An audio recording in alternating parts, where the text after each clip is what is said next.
O salão estava iluminado de forma impecável. As luzes refletiam no piso de mármore branco, e as bandeiras tremulavam em silêncio ao fundo, como se até mesmo o ar ali tivesse sido ensaiado para aquela cerimônia.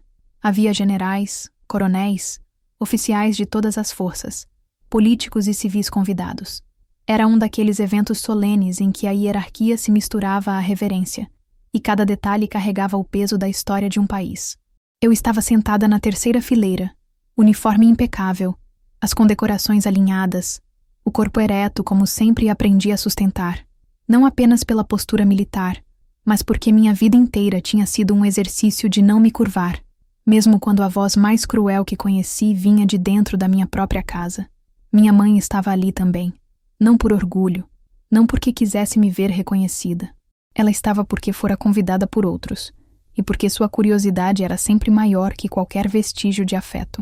Eu a sentia observando de lado, o mesmo olhar gelado de todas as manhãs da minha infância, aquele que pesava mais do que gritos, porque não precisava de volume para cortar. O mestre de cerimônias chamou meu nome. O eco da minha trajetória estava prestes a ser lido diante de todos. As missões cumpridas, as vidas salvas, as reformas implementadas que mudaram treinamentos inteiros, as medalhas conquistadas em campo. Eu me levantei, os saltos batendo ritmados no chão, como se anunciassem não apenas a minha presença, mas o peso de todas as batalhas que já enfrentei. Foi nesse instante que o silêncio, tão cuidadosamente construído, foi quebrado. Uma voz feminina, clara, amarga, ferina, atravessou o salão como um estilhaço de vidro. Ela sempre foi uma vergonha. Não houve titubeio, não houve hesitação. Minha mãe não murmurou a frase, não a disse de maneira tímida. Ela se ergueu no meio da plateia e despejou aquelas palavras diante de todos. O salão inteiro congelou. Por um segundo, parecia que até as bandeiras haviam parado de se mover. Eu sentia a respiração de dezenas de pessoas presas nas gargantas, como se ninguém tivesse certeza se deveria olhar para mim, para ela ou para o mestre de cerimônias, que segurava a pasta nas mãos, sem saber se continuava a leitura. Meu corpo permaneceu ereto, meus olhos fixos à frente, mas por dentro, senti aquela velha fissura se abrir novamente. Era como se todos os anos de silêncio, de desprezo e de indiferença estivessem encapsulados naquela frase, finalmente cuspida diante do mundo. E a ironia era essa: eu suportara inimigos que tentaram tirar minha vida, sobrevivera a emboscadas, atravessara noites frias em desertos e selvas. Mas nada, absolutamente nada, doía mais do que a voz da minha própria mãe tentando apagar quem eu era. Olhei de relance, apenas por um instante, e vi o rosto dela, o mesmo olhar endurecido de sempre, os lábios comprimidos em superioridade amarga, como se sua frase fosse não apenas uma opinião, mas uma sentença definitiva. Muitos ali se entreolhavam, desconfortáveis, constrangidos pela brutalidade do gesto. Outros abaixaram os olhos, incapazes de sustentar aquela cena. Mas antes que o peso da humilhação se transformasse em ferida irreversível, algo aconteceu. Um movimento firme, controlado, rompeu o torpor do salão. Um homem se levantou. Não era qualquer homem.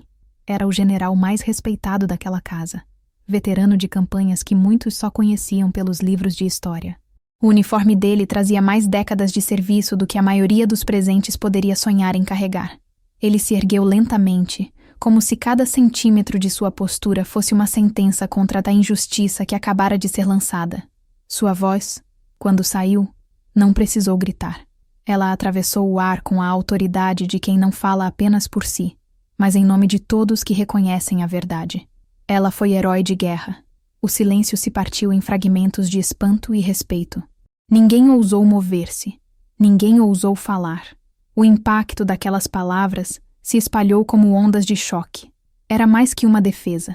Era a proclamação pública de uma verdade incontestável. Ele não disse, minha opinião é diferente. Não disse, não concordo. Ele afirmou, como se estivesse registrando em pedra, que eu era heroína, não vergonha.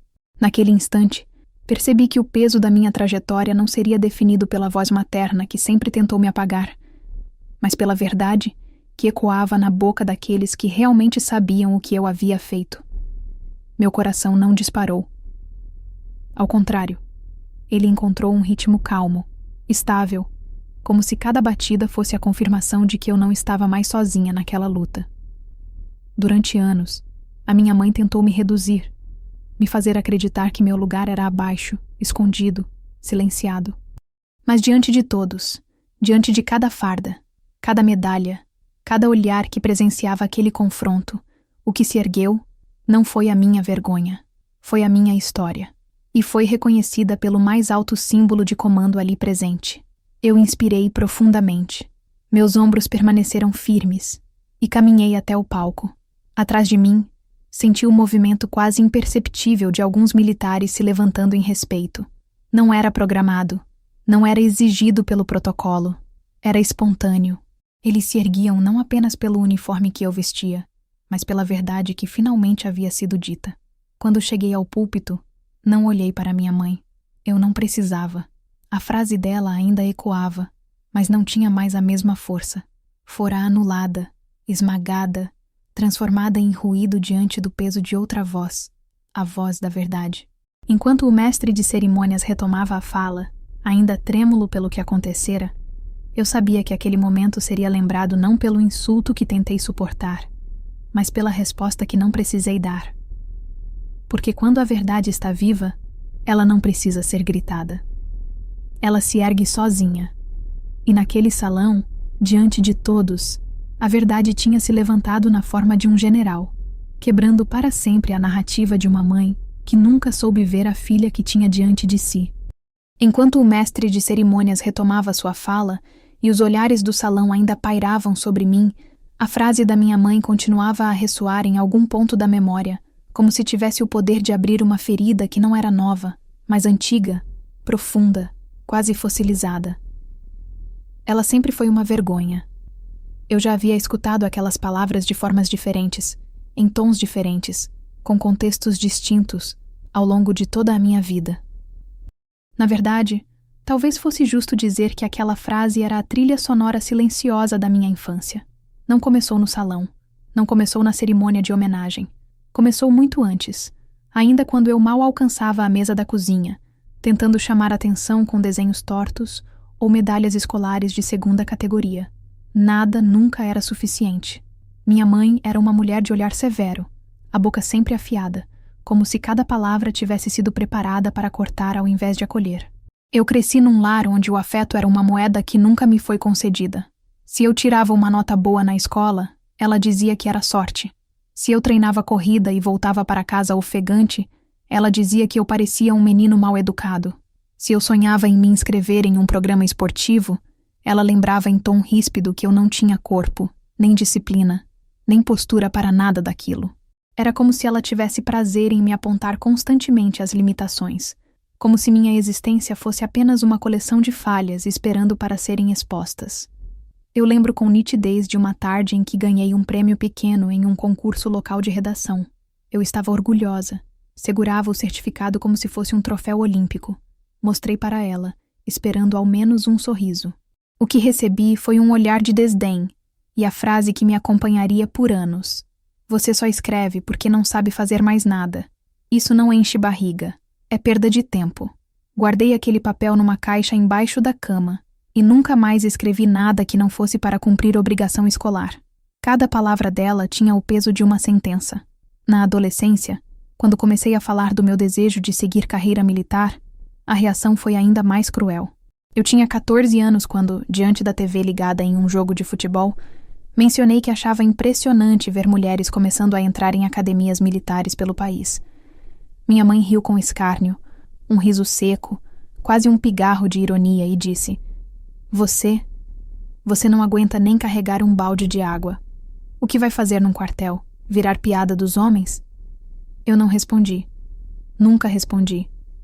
Mas anotei mentalmente aquela frase, como todas as outras, e guardei como combustível. Porque se havia algo que aprendi desde cedo, é que ela nunca acreditaria em mim. Então a única saída era acreditar em mim mesma. As comparações com meus irmãos eram constantes. O mais velho, o orgulho da família, estudava engenharia, e recebia aplausos por qualquer gesto banal. O mais novo, mesmo ainda confuso e sem rumo, era defendido a cada tropeço, como se seus erros fossem apenas ensaios para um futuro brilhante que, segundo ela, certamente viria. Eu, por outro lado, era sempre a nota dissonante, aquela que deveria se conformar em ser invisível. Recordo de uma reunião de família, quando uma tia comentou sobre minha resistência física, dizendo que eu poderia ter futuro em algum esporte ou carreira exigente. Minha mãe, na frente de todos, respondeu: resistência? Ela não resiste nem à própria língua. Vive respondendo: é uma vergonha para mim. As risadas foram unânimes, e eu, sentada no canto, aprendi mais uma vez a calar. O silêncio se tornou minha armadura. Eu não discutia, não confrontava, não tentava me justificar. Apenas ouvia, guardava, transformava aquelas feridas em aço, ainda que fosse um aço moldado lentamente, ainda que no fundo doía cada vez mais ser chamada de fardo. Eu sonhava em ser reconhecida, mas já compreendia que, dentro da minha própria casa, isso nunca aconteceria. O ponto de ruptura veio quando anunciei, aos 17 anos, que havia decidido me inscrever para o processo seletivo de uma academia militar. A casa virou um campo de batalha. Minha mãe disse que eu estava jogando minha vida fora, que eu seria motivo de piada para todo o bairro, que ninguém em sã consciência acreditaria que uma garota magra e teimosa como eu poderia sobreviver a semanas de treinamento militar. Ela falava como se cada palavra fosse um prego batido no caixão das minhas ambições. Meu pai, por sua vez, assistia de longe, quase neutro, como se não quisesse comprar a briga. A indiferença dele doía tanto quanto o desprezo dela. Eu estava sozinha. Naquela noite, me tranquei no quarto e chorei em silêncio. Não porque tivesse dúvidas sobre meu sonho, mas porque pela primeira vez compreendi que jamais teria o suporte mais básico. O olhar de um lar que dissesse: vai, estamos com você. Ao invés disso, eu tinha o peso constante de uma mãe que repetia como um mantra: você sempre foi uma vergonha. E foi assim que cresci. Cada queda não vinha apenas com a dor do impacto, mas com o eco da voz dela, transformando meus erros em prova de incapacidade. Cada vitória, por menor que fosse, vinha acompanhada de um comentário que a diminuía até virar pó. Se hoje, no salão de homenagens, eu consegui manter a coluna ereta diante daquela acusação pública, foi porque já estava treinada. Porque aquele veneno, para mim, não era novidade. Era apenas a repetição, em tom mais alto, daquilo que eu ouvira desde o berço. Por isso, quando o general se levantou e disse: ela foi herói de guerra, algo dentro de mim compreendeu com clareza. Não era apenas uma resposta àquela noite. Era a correção de uma vida inteira de injustiças. Não foi a minha adolescente que ela destratou. Não foi apenas a mulher adulta que ela insultou. Foram anos inteiros em que minha identidade foi esvaziada, reduzida ao papel de erro vivo. O que aconteceu no salão foi só o reflexo final de uma narrativa que começou muito antes. E, no entanto, enquanto os aplausos tímidos começavam a surgir em volta do general, eu pensava na menina de 14 anos que ouviu a frase: você não aguenta carregar um balde de água. Essa menina, que chorou escondida no quarto, jamais poderia imaginar que um dia caminharia por corredores de quartéis, atravessaria fronteiras de guerra e ouviria, em público, a palavra herói, dita com tanta convicção. O contraste era quase cruel, da voz da mãe que diminuía para a voz do comando supremo que reconhecia. E foi nesse instante que percebi que o insulto não era o fim, mas o fio condutor. Cada palavra de humilhação tinha me empurrado para longe dela, mas ao mesmo tempo me aproximado do meu próprio destino. Porque se ela me chamava de vergonha, era minha missão provar, não a ela, mas a mim mesma, que eu podia ser exatamente o oposto. Alguém cuja vida seria marcada pela honra. Se havia uma coisa que aprendi desde cedo, era que a palavra da minha mãe tinha a força de uma sentença. Ela não precisava gritar, não precisava repetir 2 vezes. Bastava lançar o veredito e pronto. O mundo parecia aceitar como verdade absoluta. Você não serve para nada. Nunca vai ser ninguém. É uma vergonha. Durante anos, esse martelar constante me moldou como ferro sob martelo, mas em silêncio algo crescia dentro de mim. Uma resistência que não era feita de orgulho infantil, e sim de uma convicção quase selvagem de que eu não poderia passar a vida inteira carregando a identidade que ela tentava me impor. Eu sabia que não tinha apoio, que meu pai não iria se opor nem defendê-la, que meus irmãos não dariam um passo por mim, mas também sabia que minha vida não podia ser resumida àquele roteiro de fracasso que minha mãe escrevia todos os dias na cozinha, entre olhares de desprezo e frases cortantes.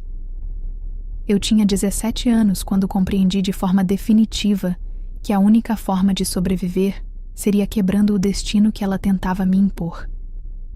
Era início de inverno e a cidade parecia viver em câmera lenta, com as árvores secas e o vento arranhando o rosto nas manhãs geladas. Eu vinha de mais uma discussão em casa, na qual, pela primeira vez, ousei dizer em voz alta que estava pensando seriamente em me inscrever para a prova da academia militar. Minha mãe largou a colher que segurava como se eu tivesse acabado de anunciar uma insanidade. O olhar dela ardeu com o mesmo desprezo de sempre, mas havia algo a mais, uma espécie de fúria, como se minha escolha fosse um insulto pessoal. Você? Se inscrever? Não aguenta nem carregar um balde de água. Vai passar vergonha e me fazer passar vergonha junto. Isso não é coisa de mulher. Isso não é coisa para você. Desista. Eu não respondi. Fiz o que sempre fazia. Subi para o quarto e fechei a porta. Mas ao contrário de outras vezes, não chorei. Sentei na cama, olhei para a parede nua e deixei aquelas palavras ecoarem. E então, percebi que havia duas opções diante de mim. Ou eu aceitava o destino que ela tentava me impor, vivendo como sombra, ou eu usava cada uma de suas frases como combustível. Naquele instante, decidi que não importava quanto custasse, eu iria enfrentar o impossível. No dia seguinte, peguei o ônibus sozinha até o centro da cidade e entrei no posto de alistamento. O cheiro de papel envelhecido e o som das máquinas de escrever ainda ecoavam naquele espaço. Os atendentes me olharam com surpresa quando pedi informações. Uma moça como eu, franzina, com um uniforme escolar e uma mochila gasta nas costas, não parecia combinar com aquele ambiente de cartazes de soldados fardados e slogans de disciplina e honra. Mas eu não recuei. Pedi os formulários, li cada detalhe e anotei as datas dos testes físicos e das provas escritas. Quando voltei para casa, guardei os papéis debaixo do colchão, como se fosse um segredo sagrado que ninguém poderia descobrir. Estudei à noite, escondida, quando todos dormiam. Corria nas manhãs geladas com tênis furados e roupas velhas, sentindo o peito queimar e os músculos gritarem, mas continuava, porque cada gota de suor parecia uma resposta silenciosa a todas as vezes que minha mãe disse que eu não era capaz. Quando as pernas tremiam e eu pensava em desistir, eu ouvia a voz dela zombando, e aquilo me fazia continuar. As provas chegaram. Eu lembro da sensação de estar diante daquele portão imenso, observando dezenas de jovens cheios de confiança, muitos acompanhados por pais orgulhosos, mães que carregavam garrafas de água e incentivavam com palavras de carinho. Eu estava sozinha. Minha mãe sequer sabia que eu estava ali. Para ela, eu tinha ido estudar na biblioteca. Foi a primeira de muitas mentiras necessárias, porque aprendi cedo que havia batalhas que só podiam ser travadas no silêncio. O teste físico foi brutal. Eu tremia nas primeiras flexões, tropecei nas corridas, quase caí durante a prova de resistência, mas algo me mantinha em pé. A certeza de que desistir seria assinar embaixo de todas as acusações que minha mãe fazia. Então, mesmo quando minhas pernas pediam arrego, eu me arrastei até o final, atravessando a linha como quem atravessa um limite invisível. Aquele momento por si só já era uma vitória. Quando saí da prova escrita, estava exausta, mas havia um fogo aceso dentro de mim. Não sabia se tinha passado, não sabia se teria condições de seguir adiante, mas sabia que finalmente tinha dado um passo que não podia mais ser apagado. Era como se eu tivesse rompido a corrente invisível que me mantinha presa àquele rótulo de vergonha. Pela primeira vez, minha vida tinha começado a caminhar por conta própria. Os dias seguintes foram de espera. Minha mãe continuava repetindo frases amargas, sem desconfiar que eu já tinha dado o primeiro passo para sair do mundo que ela controlava. Quando finalmente recebi a carta de aprovação, lembro de segurar o envelope com as mãos trêmulas. Eu li e reli as palavras tantas vezes que quase as decorei. Eu tinha sido aceita. Contra todas as previsões, contra todo o veneno, contra a falta de apoio. Eu estava dentro. Não contei a ela. Não naquele dia. Não naquela semana. Eu sabia que o impacto seria devastador. Que ela faria de tudo para me convencer a desistir. Então fiquei em silêncio, preparando-me para a batalha mais difícil, a de enfrentar a própria casa antes de enfrentar o quartel. Quando finalmente contei, semanas depois, a reação foi ainda pior do que eu imaginava. Ela gritou, bateu a mão na mesa, disse que eu seria motivo de chacota nacional, que eu iria fracassar e que ainda traria desonra para nossa família. Você vai se arrastar no chão, vai chorar como uma criança, vai implorar para sair, e todos vão rir de você. Vai voltar para casa derrotada, e aí eu vou dizer, eu avisei. Aquilo poderia ter me destruído, mas estranhamente foi o contrário. Senti que naquele momento, em que ela despejou todo o ódio possível, estava me entregando também todo o combustível que eu precisaria para resistir, porque cada palavra era uma aposta contra mim, e a única forma de vencer era provar o contrário. Naquela noite, deitei na cama e encarei o teto por horas, sem conseguir dormir, mas não estava com medo, estava em paz, porque pela primeira vez eu tinha feito uma escolha que não era determinada por ninguém. Eu tinha dado um passo por mim. Não importava o quanto seria doloroso, eu havia decidido enfrentar o impossível. E esse impossível, ironicamente, começava com a frase que sempre me assombrara: "Você é uma vergonha." Eu sabia que iria carregar esse eco comigo por muito tempo, mas também sabia que, se conseguisse sobreviver ao quartel, um dia alguém, em algum lugar, diria o oposto. E essa esperança, por mais distante que fosse, era suficiente para manter meus pés firmes no chão e meu olhar voltado para a frente. O dia em que atravessei o portão da Academia Militar pela primeira vez ainda está gravado na minha memória como uma fotografia em preto e branco. O ar cheirava a tinta fresca misturada com suor antigo, como se aquele lugar carregasse séculos condensados em cada parede. O som das botas batendo em cadência ecoava por todos os lados, uma sinfonia de disciplina que parecia dizer, a cada passo: aqui não há espaço para fraqueza. Eu estava com a mochila leve, uniforme simples e o coração carregado. A carta de aprovação ainda estava dobrada no bolso interno da minha jaqueta, como se fosse uma armadura invisível contra todos os que duvidavam de mim. Mas, ao cruzar aquela linha, percebi de imediato. A luta dentro de casa tinha terminado, mas uma batalha ainda maior estava apenas começando. O olhar dos outros cadetes caiu sobre mim como lâminas afiadas. Alguns disfarçaram, outros não tiveram esse pudor. Era óbvio que eu destoava. A maioria vinha de famílias militares, filhos de oficiais, garotos treinados desde pequenos para aquele ambiente. Muitos tinham pais ou tios ali presentes, dando palmadinhas nas costas, sorrindo com orgulho. Eu, ao contrário, trazia comigo o eco da frase da minha mãe: "Você vai passar vergonha." E por alguns segundos, olhando para o pátio imenso e para os rostos cheios de confiança ao meu redor, quase acreditei que ela tinha razão. Mas então respirei fundo, firmei os ombros e segui em frente. Eu não tinha atravessado todo aquele caminho para recuar no primeiro olhar atravessado. A primeira semana foi uma prova de fogo. O despertar antes do sol, os gritos dos instrutores, os treinos físicos extenuantes, o frio que cortava a pele quando corríamos quilômetros no escuro da madrugada. Meus músculos doíam como nunca antes. Minha respiração se tornava rasgada a cada exercício, e por vezes pensei que meu corpo não aguentaria. Mas mais duro do que qualquer flexão ou marcha era o desprezo. Eu não precisava que minha mãe estivesse ali. Sua voz ecoava na boca dos outros. Comentários cochichados durante os treinos. Ela não vai durar uma semana. Só entrou porque querem estatística. Isso aqui não é lugar para ela. Cada frase era uma cópia daquilo que eu já conhecia de casa, só que agora multiplicado por dezenas de vozes. Nos primeiros dias, houve testes que quase me derrubaram. Lembro-me da pista de obstáculos, quando escorreguei na corda cheia de lama e caí de costas no chão duro. As risadas foram imediatas. Alguns instrutores fingiram não ver. Outros sorriram de canto, como se fosse a confirmação de uma aposta já feita. Levantei com a boca cheia de terra e o corpo latejando, mas terminei o circuito. Cruzei a linha final mais lenta que todos, mas cruzei. Naquela noite, deitada no beliche estreito, os músculos ardendo e as mãos cheias de bolhas, chorei em silêncio. Mas não chorei de derrota. Chorei porque sabia que havia sobrevivido ao primeiro teste, e sobreviver era a minha vitória. A disciplina era rígida, as refeições cronometradas, os banhos de água fria, o silêncio obrigatório nos dormitórios. Eu observava tudo com atenção.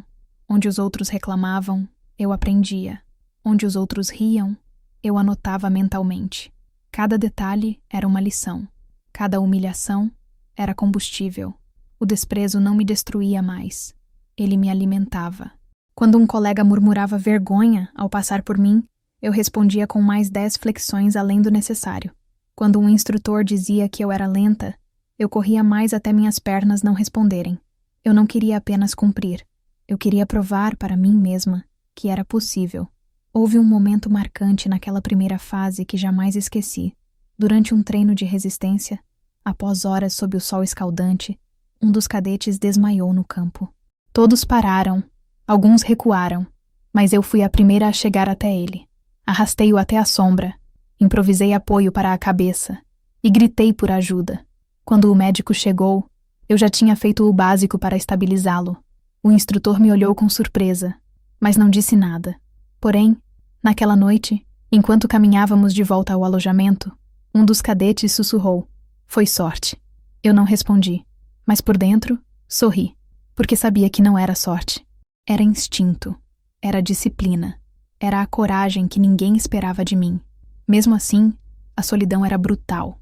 Não havia cartas de casa, não havia telefonemas de incentivo. Enquanto outros recebiam pacotes com chocolates, palavras de orgulho ou fotos da família, eu tinha apenas o silêncio. Um silêncio que pesava mais do que qualquer mochila carregada durante as marchas. Mas aprendi a transformar esse vazio em foco. Cada ausência era uma lembrança de que eu não podia voltar atrás, porque atrás não havia nada. Com o tempo, os instrutores começaram a perceber.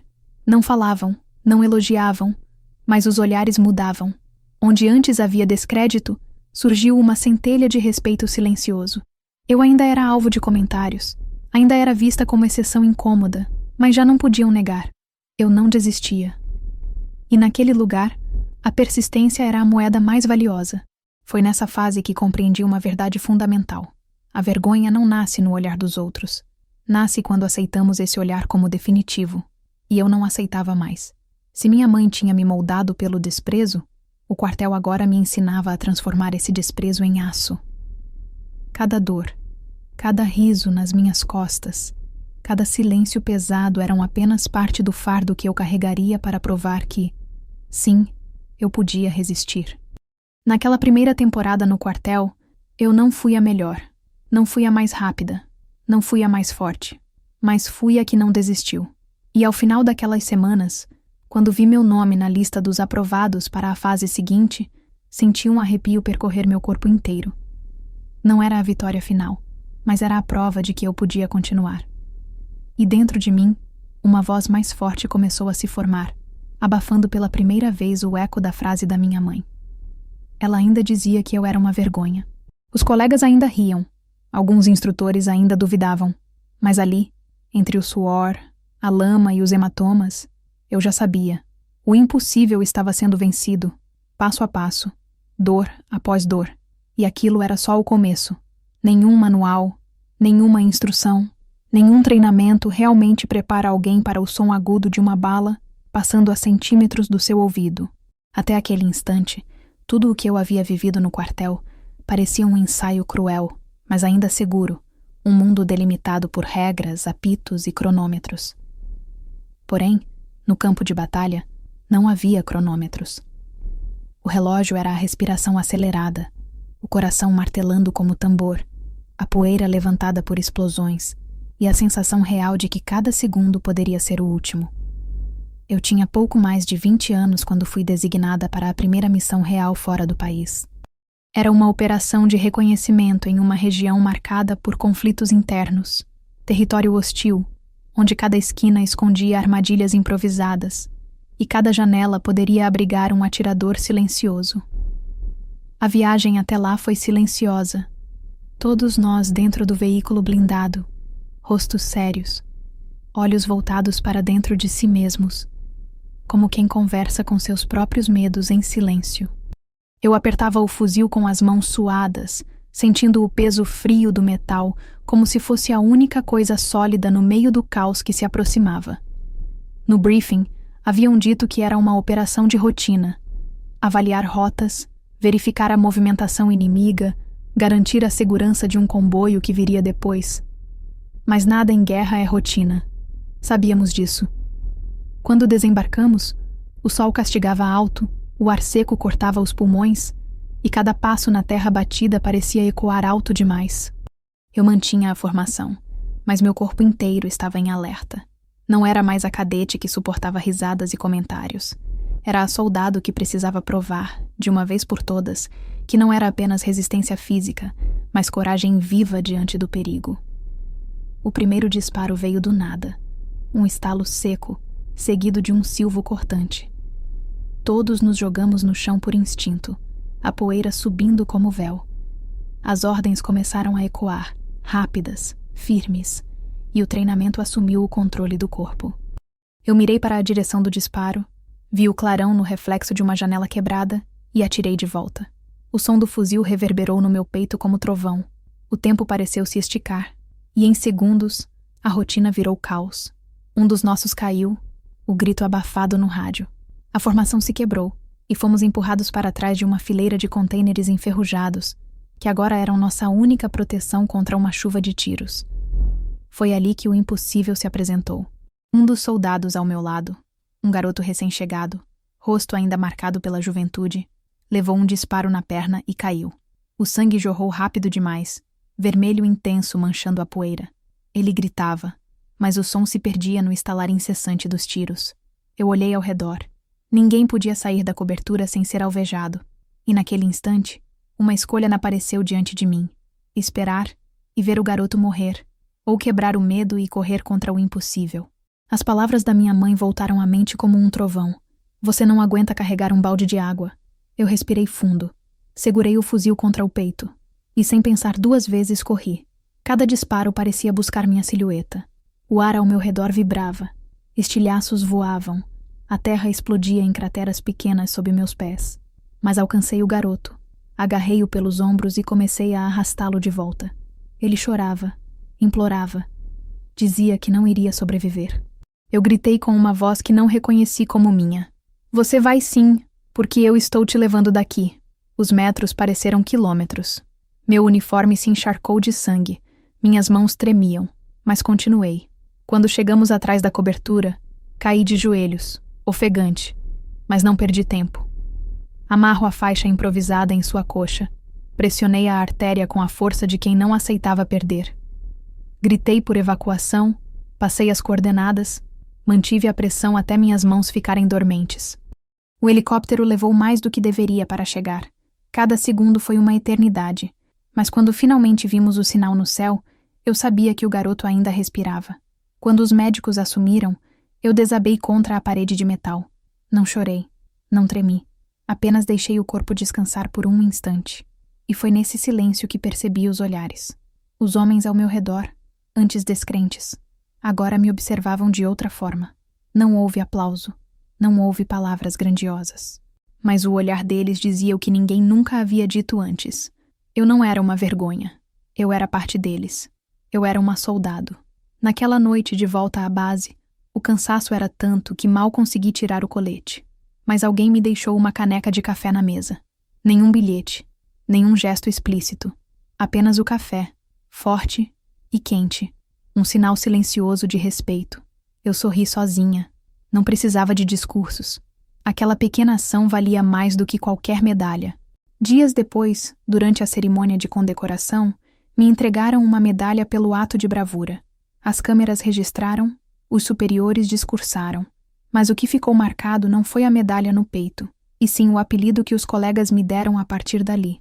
Águia, não porque eu tivesse asas, mas porque disseram que naquele dia, sob fogo inimigo, eu enxerguei além do medo e voei por cima do impossível. Voltei para o alojamento naquela noite com a medalha guardada na gaveta. Não liguei para casa. Não mandei cartas. Sabia que se contasse, minha mãe chamaria de exagero, de sorte, ou diria que eu inventei a história. Mas pela primeira vez, isso não importava, porque eu havia descoberto algo que nem ela podia tirar de mim, a certeza de que eu podia enfrentar a morte e ainda assim escolher a vida, não apenas a minha, mas a de outro. E foi nessa primeira prova de fogo que compreendi. Ser militar não era apenas obedecer ordens ou suportar treinos. Era carregar o peso de vidas, era estar diante da fronteira entre existir e desaparecer, e escolher atravessar por alguém. Eu tinha vencido meu impossível, e dali em diante, cada insulto da minha mãe, cada risada, cada sombra, não passaria de eco distante diante daquilo que eu havia provado em campo. A primeira missão real tinha deixado cicatrizes que não apareciam nas fotografias oficiais, mas que estavam gravadas em cada fibra do meu corpo. A lembrança do sangue escorrendo pelas minhas mãos, o cheiro de pólvora impregnado no uniforme, o silêncio pesado depois do tiroteio, tudo isso me acompanhava como uma segunda pele, mas também trouxe algo que eu nunca havia tido antes: respeito. Não foi imediato, não veio em palavras doces ou sorrisos fáceis, porque o ambiente militar raramente oferece esse tipo de afeto.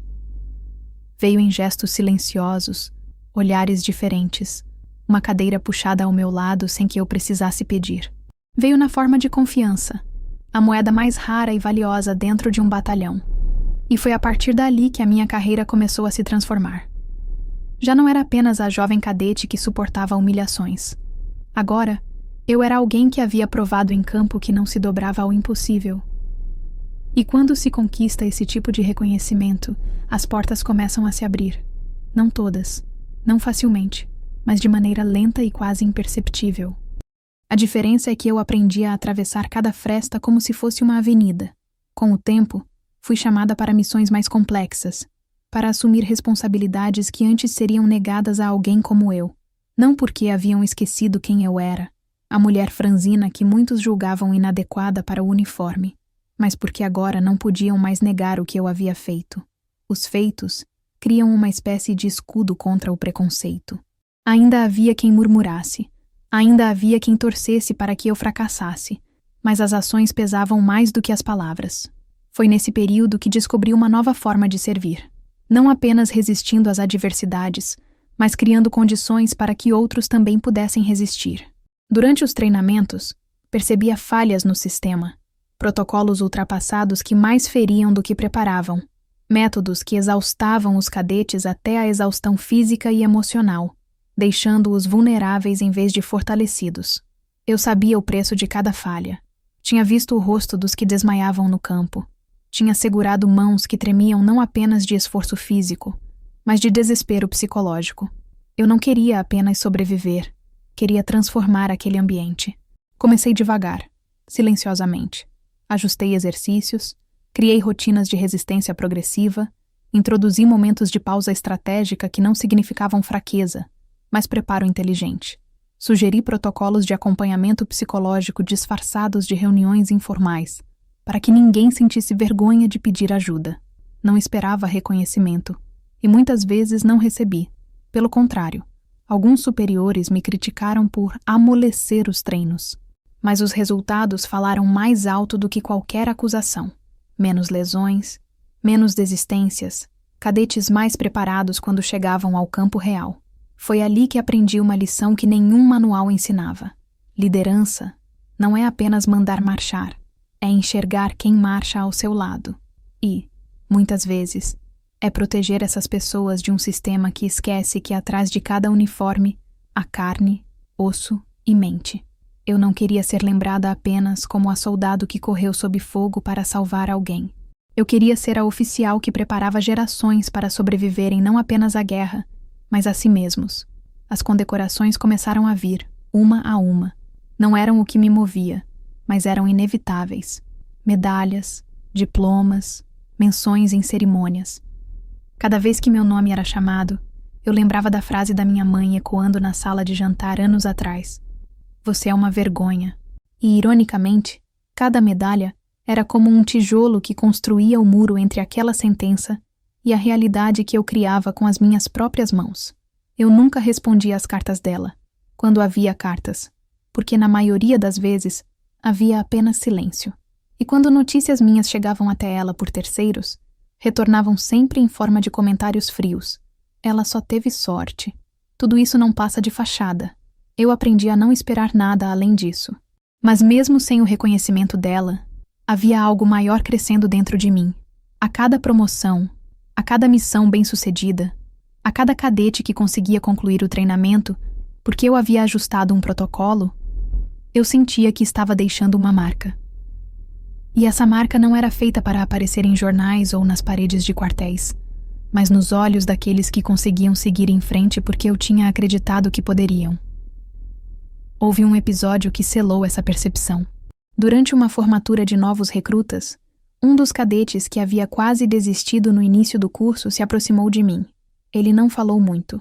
Apenas me entregou uma pequena fita de pano que usava no pulso para treinar. Disse que não teria chegado até ali se não fosse pelo sistema que eu havia implementado. A senhora me viu quando ninguém mais quis ver. Guardei aquela fita como se fosse ouro, porque mais do que medalhas oficiais, era a prova viva de que o que eu fazia tinha valor. Esse período da minha vida foi o da ascensão silenciosa. Não houve manchetes, não houve discursos grandiosos. Houve noites intermináveis revisando protocolos. Houve reuniões tensas com superiores resistentes a mudanças. Houve batalhas invisíveis contra a cultura de um ambiente que preferia manter tradições do que admitir falhas. Mas houve também conquistas que ninguém podia apagar. E, no fundo, era isso que me importava. Minha mãe continuava distante. Nunca ligava, nunca perguntava. Quando alguém da família comentava sobre minhas conquistas, ela desviava o assunto ou diminuía com frases rápidas. Isso não muda quem ela é. Mas a essa altura, já não doía como antes. Porque eu havia entendido uma verdade que se tornava mais clara a cada dia. Não era o olhar dela que definia minha identidade. Era o olhar daqueles que confiavam em mim no campo, que seguiam minhas ordens, que acreditavam na minha voz no meio do caos. E esses olhares, silenciosos e firmes, valiam infinitamente mais. Foi nessa fase que comecei a perceber que a vingança mais poderosa não era esfregar medalhas na cara de quem me desprezava. A vingança verdadeira era permanecer, crescer, deixar um legado que sobreviveria mesmo ao silêncio dela. Eu não precisava que ela me chamasse de heroína. Eu já era, porque vivia cada dia provando isso para mim mesma e para aqueles que marchavam ao meu lado. E assim, passo a passo, missão após missão, fui construindo algo maior do que reconhecimento imediato. Fui erguendo um legado silencioso, feito de disciplina, resiliência e transformação. E esse legado, mesmo que minha mãe jamais aceitasse, era inegável, porque ninguém pode apagar aquilo que é gravado em vidas salvas, em futuros preservados, em vozes que ecoam não pelo volume, mas pela verdade. Voltar para a cidade natal foi, em muitos aspectos, mais desafiador do que qualquer missão em território hostil. No campo de batalha, eu sabia onde estavam os inimigos, sabia como me proteger, como calcular riscos. Mas em casa, no lugar onde cresci, os inimigos eram invisíveis, escondidos em olhares atravessados, em frases disfarçadas de preocupação, em silêncios que sempre disseram mais do que palavras. Depois de anos servindo, depois de condecorações, missões cumpridas e promoções que me colocaram em posição de comando, eu retornei àquela cidade pequena que parecia não ter mudado nada, como se o tempo tivesse parado, como se as paredes das casas ainda guardassem ecos da minha adolescência sufocada. Desembarquei com a farda impecável, não por vaidade, mas porque era a única roupa que sempre senti como verdade. Na rua principal, reconheci rostos que não via há anos. Alguns sorriram, outros desviaram o olhar, e alguns apenas me encararam como se não conseguissem conectar a menina franzina que carregava livros na mochila com a oficial condecorada que agora caminhava de cabeça erguida. A cidade era a mesma, mas eu não. O reencontro com minha mãe foi inevitável. Eu não fui até ela com expectativa de abraço, não fui esperando acolhimento ou reconhecimento tardio. Fui apenas porque parte de mim precisava encarar o que ainda me prendia àquele passado. A casa tinha o mesmo cheiro de sempre, misto de madeira velha e café requentado. As cortinas ainda eram as mesmas, desbotadas pelo sol. E lá estava ela, sentada à mesa, como se o tempo não tivesse passado. O olhar não mudou, duro, frio, avaliador. Quando me viu, não sorriu.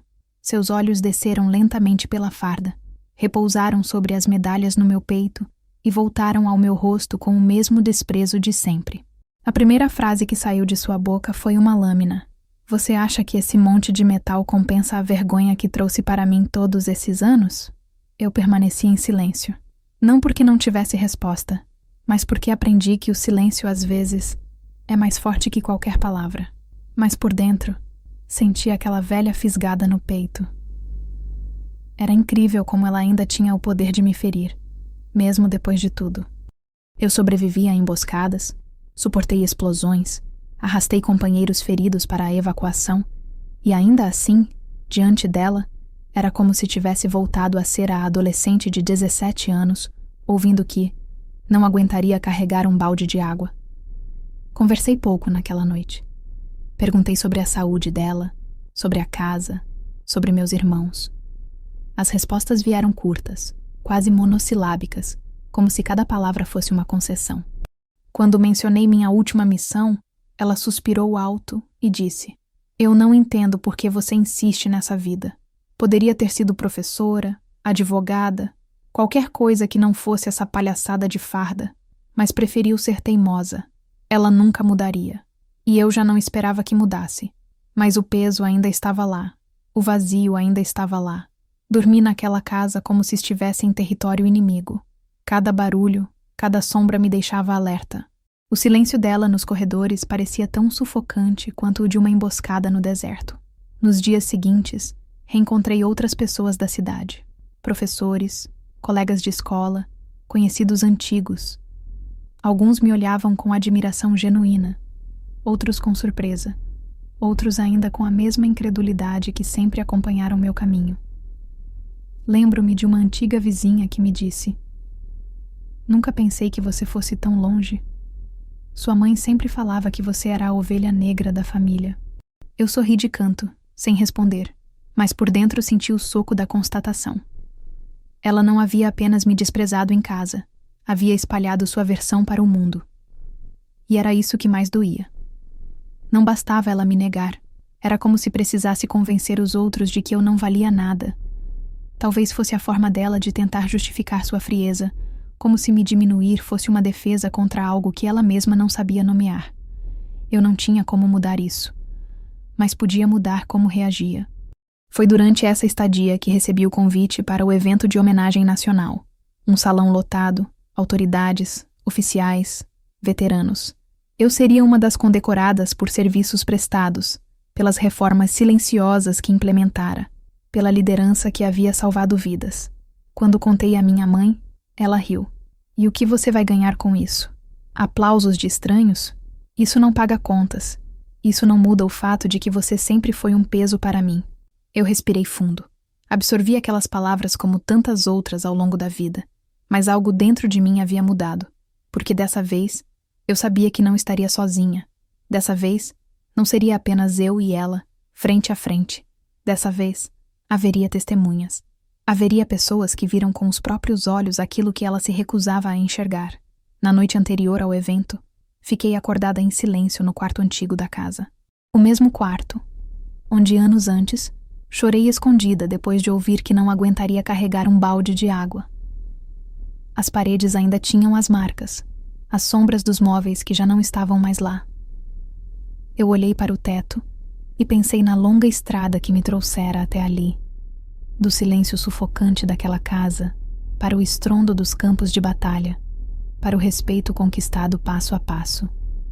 E percebi que o retorno ao lar não era uma regressão, era apenas o prólogo do que estava prestes a acontecer.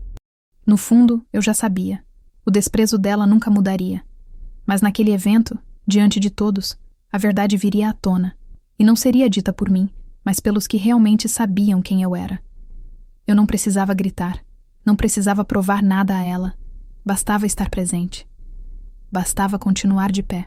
E assim, enquanto me preparava para a cerimônia, senti que cada humilhação que vivi em casa, cada palavra que me cortou como faca, havia me moldado para aquele momento. Porque no final, não era sobre ela reconhecer, era sobre o mundo reconhecer o que ela sempre tentou apagar. O salão estava preparado com uma solenidade quase religiosa. As bandeiras tremulavam discretamente ao fundo, o brasão da República reluzia sob a iluminação calculada, e cada assento da plateia estava ocupado. Havia generais de uniforme impecável, oficiais de todas as forças, veteranos de guerra que carregavam no olhar mais peso do que as medalhas no peito, e civis convidados que representavam o reconhecimento de uma nação inteira. Eu me sentei na fileira destinada aos homenageados, o coração sereno, não por ausência de nervosismo, mas porque já não havia nada que pudesse me intimidar depois de tudo que atravessara. Minha mãe estava lá. Não porque tivesse orgulho, não porque quisesse me ver naquele palco, mas porque o convite chegara até suas mãos como parte do protocolo, e ela jamais perderia a oportunidade de se colocar como presença inevitável. Eu a sentia de longe, a postura rígida, o olhar avaliador. Ela nunca mudava. Nem a cidade natal havia conseguido atenuar seu desprezo. Eu sabia que a simples ideia de me ver aplaudida lhe causava incômodo, e talvez por isso ela tivesse decidido comparecer, não para me prestigiar, mas para garantir que, mesmo naquele palco, eu ainda escutaria a voz que sempre tentara me reduzir. O mestre de cerimônias começou a chamar os nomes. Um a um, oficiais subiam ao palco, recebiam condecorações, cumprimentavam autoridades. O público aplaudia em cadência solene, o som ecoando pelo salão. Meu nome seria chamado em breve. Eu respirei fundo, ajustei os ombros, ajeitei as luvas brancas. O uniforme branco refletia a luz do ambiente. As medalhas cintilavam como espelhos de todas as noites em que suportei dor, silêncio e rejeição. E então, a voz firme do mestre ecoou. Convidamos agora ao palco a oficial. O restante da frase se perdeu, porque foi nesse instante que o salão inteiro foi atravessado por uma voz feminina, cortante como vidro se partindo. Ela sempre foi uma vergonha. O choque foi imediato. O público silenciou como se o ar tivesse sido sugado do ambiente. Os olhos se voltaram, não para mim, mas para a origem da frase. Lá estava minha mãe, erguida em plena fileira, o olhar duro, o queixo elevado, como se tivesse esperado exatamente aquele momento para soltar a sentença. Não havia hesitação. Não havia vergonha em suas palavras. Ela as lançou com uma clareza cruel, como se fosse a verdade absoluta diante de todos aqueles fardados. Eu permaneci imóvel.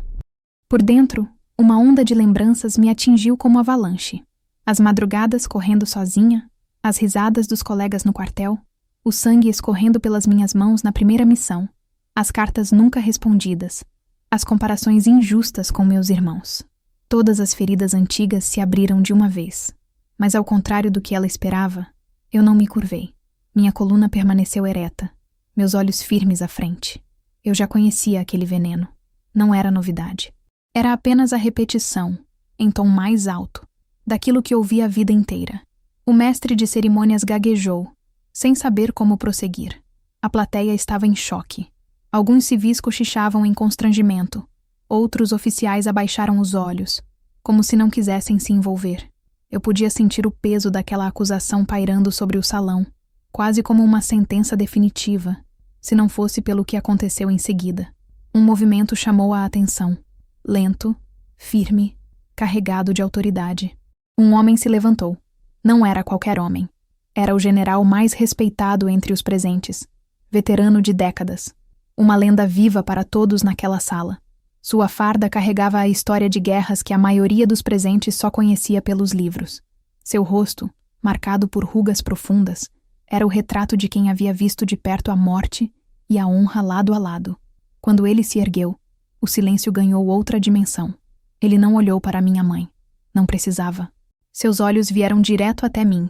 E então, com uma voz grave, sem pressa, sem grito, apenas com a autoridade de quem não precisa se justificar, disse: ela foi herói de guerra. As palavras ecoaram pelo salão como um trovão contido. Não havia espaço para dúvida. Não havia margem para debate. Ele não estava emitindo uma opinião. Ele estava estabelecendo um fato, gravando em pedra uma verdade incontestável. O salão inteiro prendeu a respiração. Alguns se ergueram em reflexo. Outros apenas deixaram que as lágrimas lhes marejassem os olhos. Eu senti meu coração desacelerar. Não foi orgulho. Não foi vingança. Foi clareza. Pela primeira vez na vida, diante da acusação pública da minha mãe, não precisei me defender. A verdade não saiu da minha boca. Saiu da voz de alguém que representava não apenas um homem, mas uma instituição, uma nação.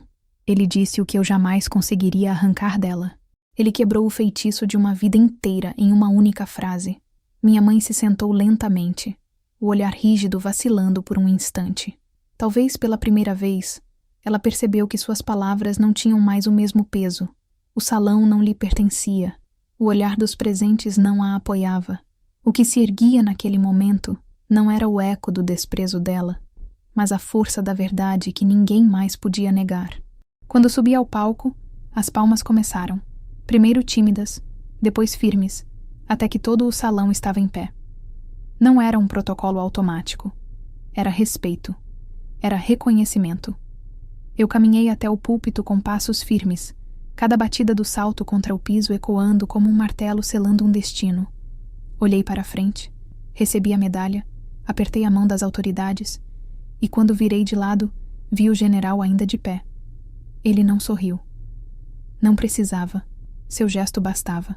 Naquele instante percebi que não era apenas sobre mim.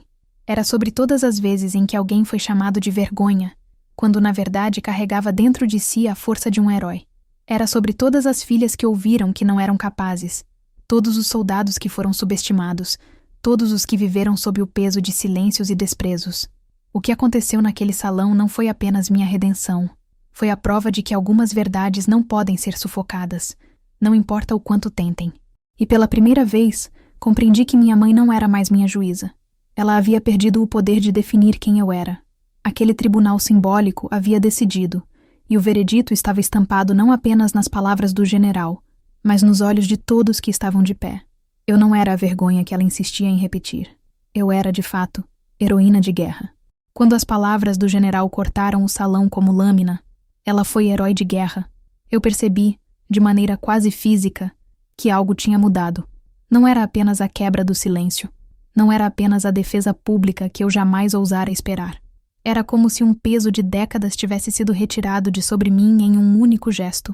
Pela primeira vez, o olhar coletivo não estava dividido entre dúvida e desprezo.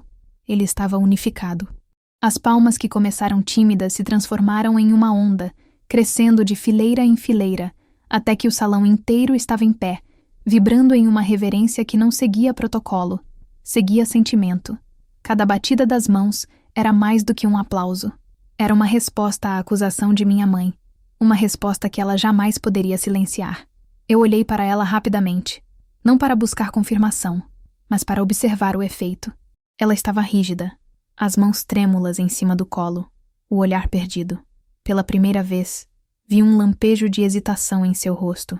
Talvez fosse vergonha, talvez fosse apenas surpresa por perceber que suas palavras, que antes sempre ecoavam como verdades absolutas, agora eram engolidas pelo rugido coletivo de reconhecimento. Não havia lugar para ela naquele aplauso. Não havia espaço para seu desprezo. Mas o mais importante, não havia espaço para minha necessidade de convencê-la. Pela primeira vez, eu compreendi que não precisava. A vida inteira eu tinha buscado, ainda que inconscientemente, arrancar dela uma palavra de orgulho, um gesto de afeto, uma validação que nunca viria. Mas ali, diante de centenas de pessoas em pé, percebi que sua recusa não me definia. Eu já havia sido definida pelos atos que realizei, pelos homens e mulheres que confiaram em mim, pelas vidas que salvei. O general permaneceu de pé, mesmo depois que todos se sentaram. Ele se virou para o mestre de cerimônias e pediu a palavra. O silêncio voltou a tomar conta da sala, como se todos pressentissem que estavam prestes a testemunhar algo histórico. Ele caminhou até o púlpito devagar, sem pressa, cada passo firme e calculado. Quando pegou o microfone, não falou com a pompa dos discursos militares. Falou como um homem que já tinha visto a verdade de perto e não precisava mais adorná-la. Há momentos em que precisamos lembrar que o uniforme não é apenas tecido, nem as medalhas são apenas metal. Eles são testemunhas silenciosas de sacrifício, dor e coragem. Esta mulher, e faço questão de dizer mulher, não apenas serviu, ela liderou, protegeu e transformou. Quando a chama do dever parecia frágil, ela a manteve acesa. Quando a escuridão ameaçou engolir vidas, foi ela quem iluminou o caminho. E se hoje estamos aqui para homenagear feitos, precisamos reconhecer que não estamos diante de uma vergonha. Estamos diante de um dos maiores exemplos de honra que este país já conheceu. As palavras dele foram mais fortes do que qualquer medalha presa em meu peito. Não porque me exaltavam, mas porque desarmavam de uma vez por todas a narrativa que minha mãe carregava como arma. Ao ouvi-las, percebi que não havia mais combate a ser travado com ela. A guerra já estava vencida, e não foi pela destruição dela, mas pela construção de mim. Quando o general terminou, os oficiais mais antigos se levantaram espontaneamente. Não houve comando, não houve protocolo. Eles apenas se puseram de pé e, em silêncio, prestaram continência. A cena se espalhou pelo salão como fogo em palha seca. Um a um, todos os uniformizados ergueram a mão à testa, formando uma onda de respeito que não precisava de palavras. Era um gesto coletivo, mais poderoso do que qualquer aplauso. Eu permaneci firme, sem lágrimas, sem tremores. Senti apenas uma serenidade estranha, como se finalmente tivesse encontrado o lugar onde sempre pertenci. Era como se cada silêncio da minha mãe tivesse sido anulado por aquele gesto coletivo. Ela me negara durante anos. Mas agora, diante da nação, eu era reconhecida não apenas como filha, mas como oficial, como líder, como ser humano que honrou cada passo de sua trajetória. E foi ali que compreendi a verdadeira natureza da vingança. Não estava em devolver as palavras dela com ferocidade. Não estava em confrontá-la diretamente, em gritar que ela estava errada. A vingança real estava naquele momento em que não precisei mover um dedo para que a verdade fosse dita por outros. A vingança real estava em não precisar que ela reconhecesse, porque todos os outros já o faziam. Enquanto eu descia do palco, recebi abraços firmes, olhares emocionados, mãos estendidas. Homens que jamais haviam falado comigo além do protocolo, agora me encaravam como igual. Mulheres mais jovens, cadetes ainda em formação, tinham lágrimas nos olhos como se vissem naquela cena a confirmação de que elas também poderiam. Passei ao lado de minha mãe no caminho de volta ao assento. Ela não disse nada. O rosto estava rígido, mas os olhos marejados denunciavam que algo a havia atingido. Mas pela primeira vez, não me importava o que ela sentia. Eu não carregava mais a necessidade de entender ou decifrar seus silêncios. Eu não era mais uma filha implorando por amor. Eu era uma oficial reconhecida pelo meu país, pelo meu povo. E isso bastava. Naquele instante, percebi algo ainda maior. O desprezo dela nunca tinha sido realmente sobre mim. Era sobre ela mesma, sobre suas limitações, sobre a incapacidade de enxergar além das próprias expectativas. Eu havia sido o espelho de tudo o que ela não podia controlar, e isso a corroía.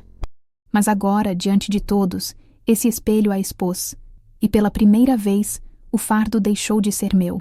A virada não estava apenas no reconhecimento do salão, estava na libertação que senti dentro de mim. Eu já não precisava lutar contra fantasmas. Já não precisava me provar para quem se recusava a ver. Já não precisava me encolher diante do desprezo. Eu estava livre. Livre porque, no momento em que o general se levantou e o salão inteiro se ergueu em respeito, eu compreendi que a minha história não era feita da rejeição dela. Minha história era feita dos que escolheram se levantar comigo. E foi essa libertação que transformou o que poderia ter sido apenas uma homenagem em algo maior.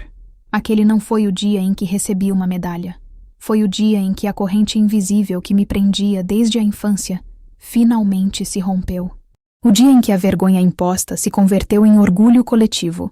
O dia em que, enfim, a verdade se tornou inegável. Depois daquele dia no salão, em que minha mãe ergueu a voz para me chamar de vergonha diante de todos, e foi silenciada pela frase solene do general: "Ela foi herói de guerra." Algo mudou para sempre. Não apenas em mim, mas ao meu redor. Era como se aquele momento tivesse se tornado um divisor de águas, não só para a minha história pessoal, mas para todos que testemunharam. Nos dias seguintes, recebi mensagens de jovens cadetes, mulheres e homens que estavam apenas começando sua trajetória.